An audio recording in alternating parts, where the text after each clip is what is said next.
So, ngayong gabi naman is magluluto tayo ng corn binatog.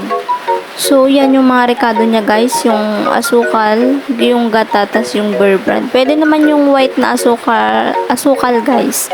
And then yung corn. Ayan, so first na gagawin natin is isa lang muna natin yung kaldero or yung kaserola natin guys. Yan, so pagkatapos is lalagyan natin ng tubig and kontrolin natin yung tubig sa pagluluto ng corn binatog guys. Ayan, so hintayin natin yung na kumulo. Ayan, so takpan muna natin hanggang sa kumulo siya. Ayan, so kumukulo na nga siya.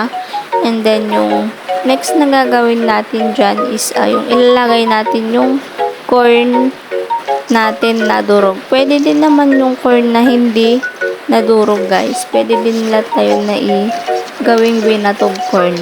Ayan, so linalagay natin. So, next na gawin ulit natin is antayin natin ulit itong kumulo. So, wag nating hayaan na maksit guys. Maksit. Ayan, so halo-haluin lang natin. Ayan, so yan yung gata niya guys. Titimplahin natin.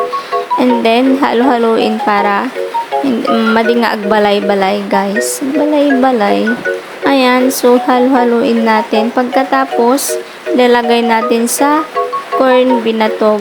Ayan, so may gata na siya guys.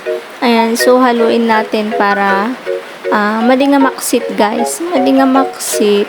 So, antay nga baybayan nga maksit.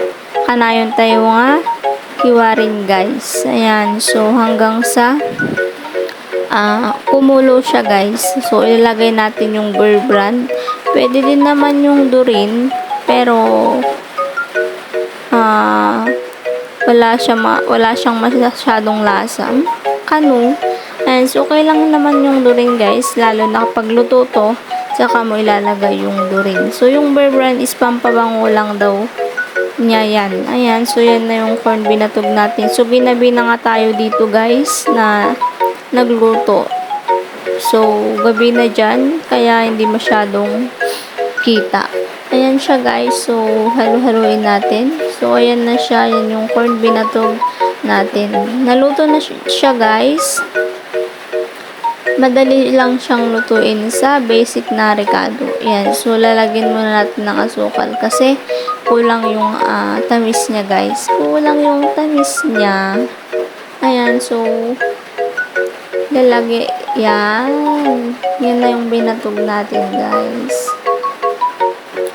Sige, ilawan mo pa. Ayan. So, yan yung binatog natin guys. So, yan lang yung proseso niya. Basic lang. So, thank you for watching guys. God bless.